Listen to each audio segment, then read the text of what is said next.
Fala pessoal, sejam todos muito bem-vindos aqui ao meu novo e único canal no YouTube. Nós temos o canal do Movimento Céu na Terra, o movimento no qual eu lidero, mas esse canal não é propriamente meu, mas do movimento. Esse aqui é o meu canal pessoal, beleza? Eu espero ter algum tipo de constância aqui com vocês. Essa ideia de criar um canal no YouTube partiu de vocês, muitos de vocês me sugeriram no Instagram. Já tem alguns meses que eu venho compartilhando no Instagram vídeos um tanto quanto extensos, principalmente levando em consideração a proposta, né, da rede social, do Instagram. Não foi criada para você compartilhar vídeos tão extensos, então muitos de vocês me procuraram e falaram: João, cria um canal do YouTube, vai ser legal. Então é isso, eis-me aqui. Nesse canal eu espero, com a graça de Deus, falar muito sobre evangelismo, missões, teologia, movimento carismático e tudo sobre a vida cristã, beleza? Inclusive, se você já tem a sugestão de algum assunto, eu queria que você colocasse nos comentários. Então é isso, vamos ao vídeo de hoje. Bom, hoje eu quero falar com vocês sobre 3 livros excelentes que você pode ler sobre avivamento. Avivamento foi um dos temas que mais capturaram o meu coração no início da minha conversão. Eu me converti no ano de 2015, no final de 2015, e logo no início ali da minha conversão, o primeiro assunto que eu comecei a estudar fora das escrituras foi o assunto avivamento. Isso, cara, colocou o meu coração em chamas. Nós começamos o Movimento Céu na Terra nesse contexto, onde eu e outras pessoas estávamos lendo sobre avivamento, e nosso coração foi incendiado, e nós começamos a orar e buscar por isso aqui para a nossa cidade. Então, se você é cristão, se você é um discípulo de Jesus, um dos assuntos que eu indico você ler ou estudar, por que não estudar, é o assunto avivamento, beleza? E eu quero aqui trazer 3 livros que eu li, que me impactaram e que você pode ler, e, cara, eu tenho certeza que vai te ajudar muito sobre avivamento. Existem muitíssimos livros sobre avivamento que são ruins. Inclusive, eu poderia aqui citar para vocês, eu vou gravar um vídeo futuramente sobre isso, se você quiser, deixe nos comentários, pelo menos 5 livros que falam direto ou indiretamente sobre avivamento, que não há muita coerência com as escrituras. Livros que inclusive eu li, que eu posso falar que, cara, são ruins. Então é muito importante você ler e estudar sobre avivamento por fontes puras, por fontes corretas. De nada adianta você ler e estudar sobre avivamento e você buscar esse conhecimento numa fonte ruim. Porque essa fonte ruim vai guiar você nessa busca, nessa empreitada por avivamento. E você pode, mesmo sem perceber, e você vai perceber depois de muito tempo, que na verdade o que você estava buscando nunca foi uma espécie de avivamento bíblico, mas um avivamento criado, entre aspas, à imagem e semelhança do autor do livro ruim que você leu. Faz sentido? Então, pior do que não buscar um avivamento, não orar por um avivamento, é você buscar algo que não se pareça com um avivamento bíblico. Isso é extremamente perigoso e muitos caem nesse erro. Então é isso, só para você entender. Cara, leia e estude sobre isso, mas vá em fontes corretas. Mas vamos direto ao ponto. Esse é o primeiro livro que eu indico sobre avivamento que você precisa ler. Perceba que é um livro pequeno, tá? Do Charles Finney, está aqui a imagem dele retratada, Uma Vida Cheia do Espírito, da editora Betânia. Quem foi Charles Finney? Charles Finney foi um dos principais pastores norte-americanos do século XIX. Ele é reconhecido amplamente como um dos principais responsáveis, entre aspas, pelo grande avivamento do século XIX nos Estados Unidos, que ficou conhecido como o segundo grande despertar. E algo interessante sobre ele, o Finney, e aqui uma curiosidade, ele não era assembleiano, batista, o Finney era da igreja presbiteriana. E por que é curioso? Porque muitas pessoas dizem que os presbiterianos não acreditam em avivamento, não oram por isso, não buscam por isso. e na história a gente não vê muito bem isso.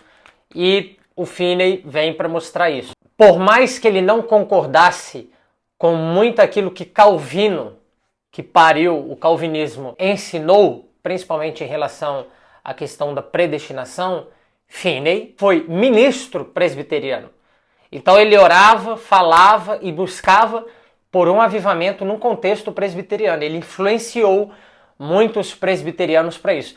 Na época, inclusive, ele teve problemas com isso na igreja presbiteriana. Foi acusado por muitos líderes presbiterianos, não só por isso, mas por alguns ensinamentos dele.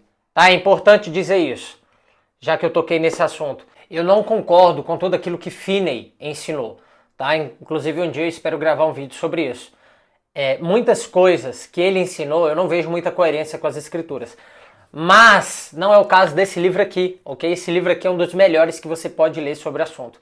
Eu consigo separar aquilo que Finney ensinou, que não há muita coerência com as escrituras, do Finney, da pessoa dele, e reconhecê-lo como um grande homem de Deus, um dos caras mais apaixonados por Jesus, apaixonados pelo Espírito Santo e pelo poder de Deus que eu já conheci a nível biográfico, a nível de biografia na história da igreja. Eu faço questão de dizer isso porque é comum hoje, né, a gente dizer, aquele cara ali é um herege, olha o que ele falou, olha o que ele pregou. Ele não é o homem de Deus. Calma aí, ele pode ter cometido um deslize, tá? Ele pode ter cometido algum deslize teológico, ter falado algo que não tem muita coerência com as escrituras, assim como eu já fiz. Eu já fiz isso, gente. Todos nós estamos suscetíveis a isso. Mas essa pessoa, ao mesmo tempo, ser um grande homem de Deus, um cara apaixonado por Jesus, pelo Espírito Santo, pelo poder de Deus. Amém? Então, eu acho que é importante a gente separar um pouco as coisas. Claro, dependendo do que a pessoa falar, ensinar, e isso for crônico, uma coisa é o cara falar 1, 2, 3 vezes, algo que, ok, dá para relevar. Outra coisa é o cara ensinar algo profundamente antibíblico e cronicamente. Aí sim, aí é outra história. Mas são casos e casos. Então, leia esse livro, vai te impactar assim como me impactou, beleza? Vamos então ao segundo livro. Cara, eu sou muito suspeito em falar desse livro aqui, eu já falei muito sobre ele, principalmente ali nos 3, 4 primeiros anos da minha caminhada com Jesus, falei muito dele em pregações, no Instagram, no Twitter, mas já tem alguns anos que eu não falo mais sobre ele, e eu não sei por quê, porque ele continua sendo um dos melhores livros que eu li, não só sobre avivamento, mas sobre todos os assuntos. Eu conheci esse livro aqui no Jocum, eu fiz Jocum em 2016, no mês de janeiro. Eu praticamente me converti, fui para o Jocum, e no meu último dia, na base missionária do Jocum, eu fui na livraria.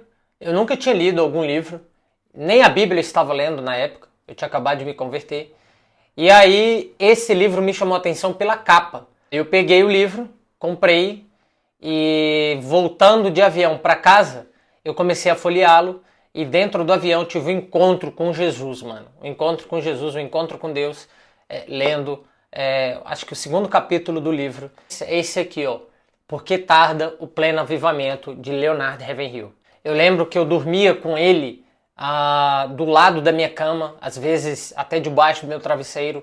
Eu acho que eu li esse livro aqui umas 7, 8 vezes. Eu acho que todo ano, todo cristão precisa ler esse livro. O Ravenhill é do século passado, também norte-americano. Ele era arminiano, tá? Um homem arminiano apaixonado por Jesus, muito sedento, ele tinha muita fome por Deus, por avivamento, falava muito de unção. É muito parecido com Finney, eles falavam de coisas semelhantes, mas com perspectivas diferentes, ok? Então os dois livros se completam. Então, vou ler um e o outro eu não vou ler, não vou precisar ler o outro. Não, leia os dois, tá bom? Inclusive, acho que eles são bem baratos. E vamos ao terceiro e último livro. Diferentemente dos outros dois, o autor desse livro ainda está vivo. E eu tive a honra de visitar a igreja dele lá em São Paulo, em Pinheiros, Igreja Presbiteriana de Pinheiros. Está aqui, Batismo com Fogo, de Hernandes Dias Lopes. Eu tinha 4 livros desse, tá? E dei 3 para alguns amigos que gostaram muito do livro. Esse livro aqui, ele tem algo diferente em relação aos outros dois. Os outros dois, eles têm um caráter muito de te instigar, estimular, incendiar a você buscar um avivamento pessoal. Esse aqui já tem um caráter diferente, uma proposta diferente. Já é um livro mais instrutivo, ele tem mais instruções teóricas do que se parece um avivamento bíblico, tá? Então, os 3 livros se completam. Então, seria interessante você ler os 3 e não apenas um. Leia os 3 livros, porque você vai estar não apenas motivado, incendiado para buscar um avivamento pessoal, mas lendo esse terceiro você vai ter uma instrução, um fundamento melhor para que você não caia no erro que muitos caem de buscar um avivamento que não existe, um avivamento que não é bíblico. O Hernandes Dias Lopes, diferentemente dos outros dois, é um calvinista, não apenas presbiteriano, mas calvinista, assim como todos os presbiterianos de hoje. E eu gostaria de finalizar exaltando a multiforme graça de Deus. João, como assim? Você percebe que os 3 autores tinham suas particularidades, inclusive a nível teológico, eles tinham visões diferentes um do outro. Deus não usa apenas batistas, presbiterianos, assembleianos, galera da igreja preta, churches. Deus usa pessoas de muitas igrejas espalhadas ao redor do mundo. O Finney era um presbiteriano, mas que não concordava com a doutrina soteriológica, ou seja, a doutrina de salvação de Calvino, mas mesmo assim buscava muito um avivamento.